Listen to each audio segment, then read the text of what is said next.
Не излегувајте надвор од дома кога е загадено, јадете овошје и зеленчук. Министерот за здравство со препораки до граѓаните како да се заштитат од загадениот воздух.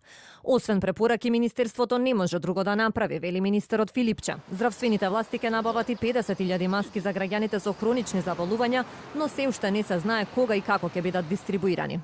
Свесни сте дека е тоа проблем долги години наназад, меѓутоа решавањето сепак не е започнато. Значи, во овој момент, кога директно се соочуваме со овој проблем, ние во функција на Министерство за здравство, Институт за јавно здравје, навистина не можеме да направиме ништо повеќе, освен да излеземе со овакви мерки, совети до граѓаните.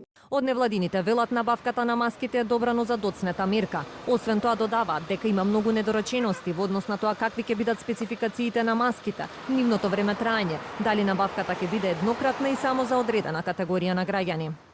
Во секој случај, добро е што и сега се случува, зашто можеш и воопшто да не се случи, но ова не смее да биде крајот, заради тоа што има други чекови кои што исто така е важно да се преземат во догледно време, зашто сепак ова не ги спречува изворите на загадување. Ова е лечење на последиците. Додека граѓаните се гушат во загадениот воздух, заменик министерот за животна средина се пофали дека Македонија бележи напредок во справувањето со климатските промени. Мерните станици во Лисиче, Газибаба и Велес со месеци не ги мерат штетните PM10 честички, но според Макрадули, тоа не пречи во информирањето на јавноста кога прагот е надминат. За екоактивистите пак е несватливо како може со месеци да не работат мерните уреди.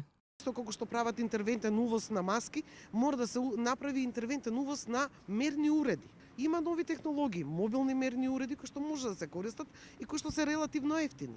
Од невладините препорачуваат неколку интервентни мерки, како воведување на бесплатен јавен превоз без разлика дали има надминување на прагот на штетните PM10 честички, намалување на градижните активности, како и користење на адитиви кои ќе придонесат за побрзо согорување на горивата.